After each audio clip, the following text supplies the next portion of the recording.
Yo, what's up mga tol? So ngayong araw meron tayong dumating na parcel at yun nga yung in-order ko sa Shopee na fuel filter ng Honda Beat FI. So eto siya mga tol, na-unbox na natin. Pakita ko lang sa inyo pati yung mga codes nya in case na gusto nyo rin bumili or magpapalit din kayo para may idea kayo sa mga codes ng parts na nabili natin. Pakita ko sa inyo mga tol.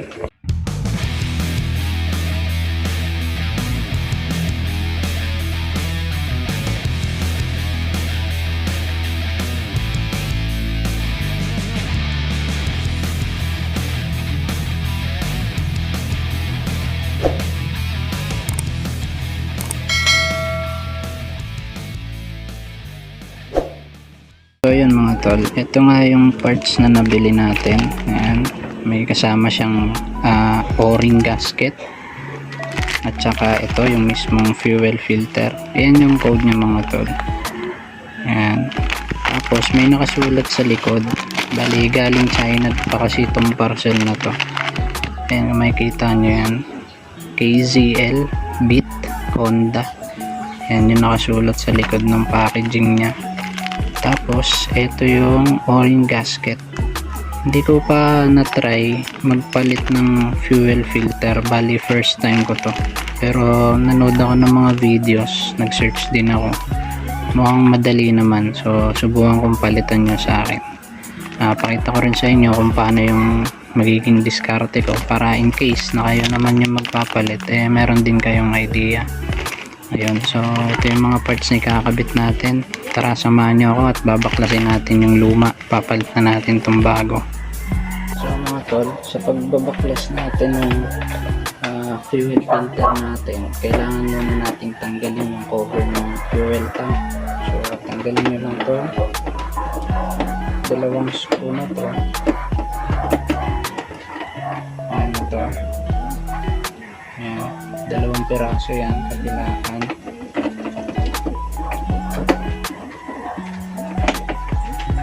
Tapos meron siyang pin lock dito, so madali lang naman yung tanggalin, tulak nyo lang yung gitna. Tapos singkitin natin pataas. Ayan, ito siya mga tol, meron siyang ganitong lock, pin lock ang tawag nila dito. So sa pagkabit naman yan, palabasin nyo lang yung gitna, yan, ganyan. Tapos ipasok nyo siya din sa butas. Ayan, tapos tulak nyo ulit yung gitna. Yan, nakalak na siya dun sa loob. Yan, ganyan magiging itsura niya sa loob. So pagtanggal naman, pindutin nyo lang yung gitna. Yan, pag press nyo nun, madali na siyang mahugot. Tanggalin nyo lang pataas. Angat nyo lang to, yung mismong cover, tapos hatakin nyo papunta dito para matanggal nyo siya. Tanggal na natin yung fuel tank cover natin. Tapos para mas maka-access tayo, itong pinakang sahod ng mga excess na oil, pag nagpapagas tayo, pwede rin natin tanggalin ito. May hose lang naman yan dun sa baba. So tanggal natin yung takip, tanggalin natin siya. Huwag natin takip kasi makapagukan ng dumi.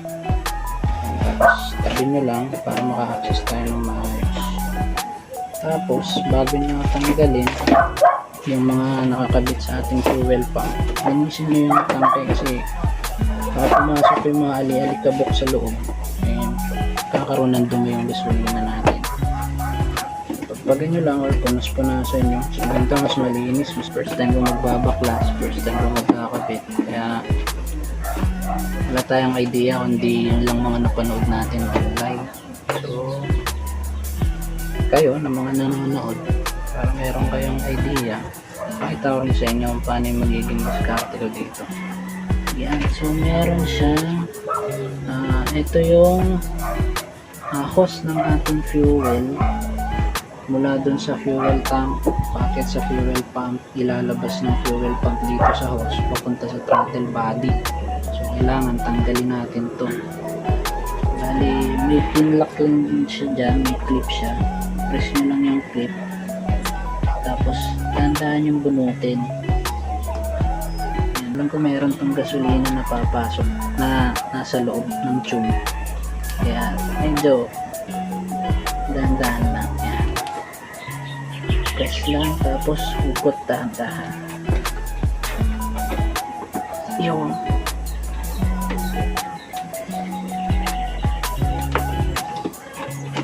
Yan, may gas. May gasolina. Punasan na lang yung mga tumulong gas. Sayang ng gas.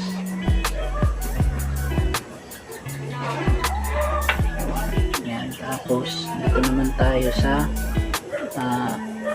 fuel pump supply na at saka gauge sensor. So press nyo lang din yung pin lock nito. Meron siyang clip. Tayo na sa mga socket ng wirings, parang ganun lang. Ayan.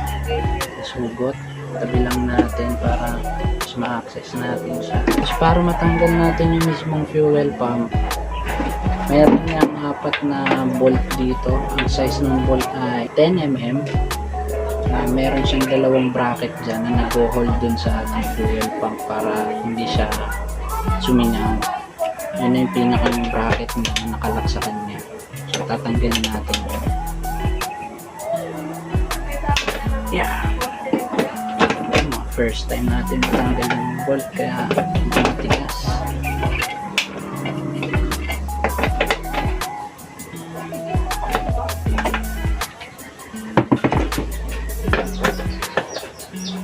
Meron nga yung 2 bracket dyan. Ganito ang itsura niya. Yan, 2 piraso lang yan, left and right lang. So hindi naman kayo malilito kasi parehas lang naman siya ng itsura kabila. Tanggalin natin yung isa.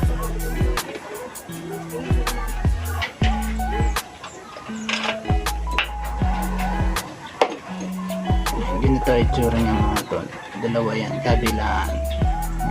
Hindi naman kayo malilito pag binalik nyo kahit magkabaliktad yan. Yan, parehas pa rin ang magiging itsura yan. Buti natin to. Yan. Ingat lang natin.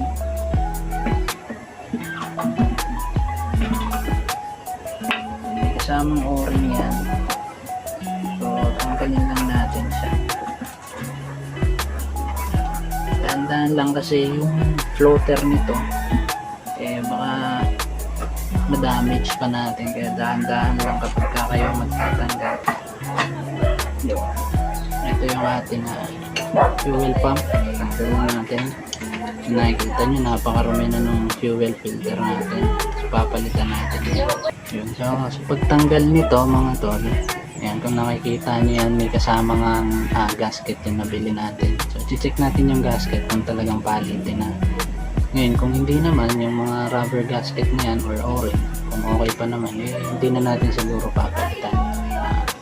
Ito yung ating fuel filter. So pagtanggal niyan, meron niyang 2 clip lock dito. Ayan, angat nyo lang to, tas twist nyo yung mismong filter. So angat natin to, tapos twist natin siya.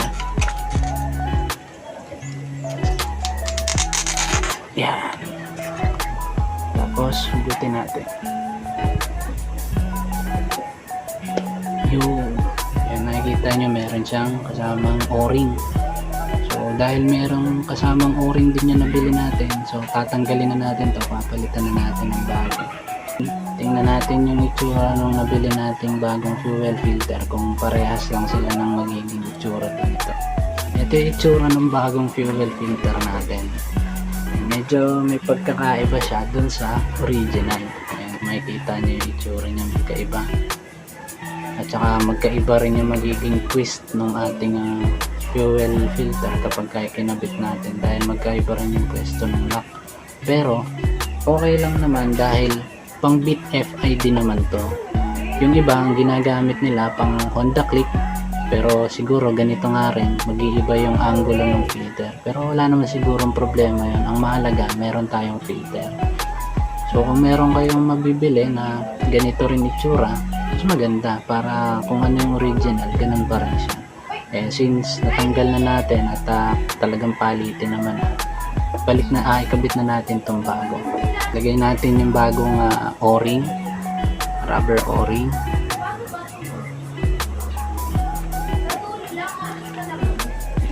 Tapos lagay natin yung ating bagong fuel filter.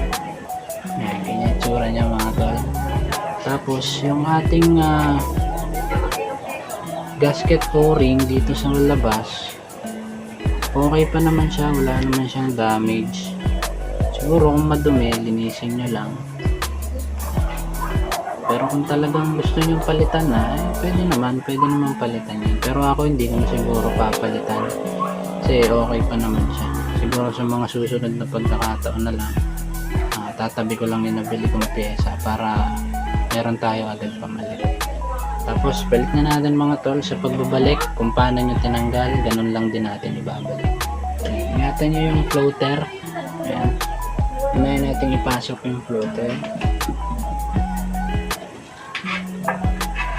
Babalik natin itong dalawa niyang bracket para ma-fix na natin yung ating fuel pump. Ayan. Kung paano nyo tinanggal, ganun nyo lang din ibabalik.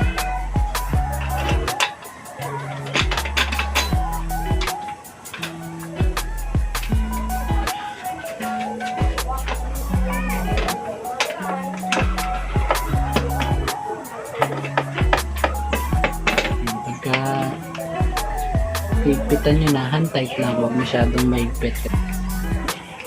Yun. After nun, balik na natin yung mga socket na pinagtatanggal natin. Ito, balik natin. Kung paano nyo tinanggal, ganun lang din. Ayan, suksok nyo lang siya dun sa port nya, tapos press nyo lang yun, mag-i-snap yun, mag-click yun. Tapos yung ating fuel hose, balik natin. Ayan, tulak nyo lang din papasok. Ayan, snap na siya. Ibig sabihin, pasok na yun. Tapos, check nyo, alagin nyo kung may leak. Mas maganda pala pag magpapalit kayo, huwag masyadong full tank kasi baka umapaw naman yung gas. Sayang lang. Siguro at least 2 bar or 3 bar para mas madali kayong makapagtanggal para hindi masayang yung gasolina. After nyan, balik natin to. Tanggal natin to. Yan, kung paano natin tinanggal, ganun lang din natin ikakabit. Tapos yung hose, tanggal lang natin, baba lang naman yan. Yung hose na yun, yun yung pinaka-drain kapag ka nagpapagas tayo tapos may excess na napupunta dito. Yan, pababa yung hose na yun, pababa yun dun sa papuntang CVT side. Nandun yung pinaka-dulo na. Takin nyo lang para maganda yung fit ng hose. After nun, balik natin ito.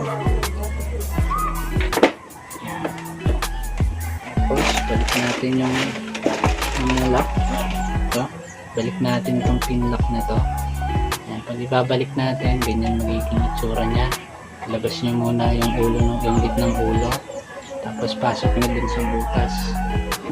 Tapos, press nyo yung gitna. Yan, okay na yun. Balik natin itong dalawang screw na tinanggal natin dito sa magkabila.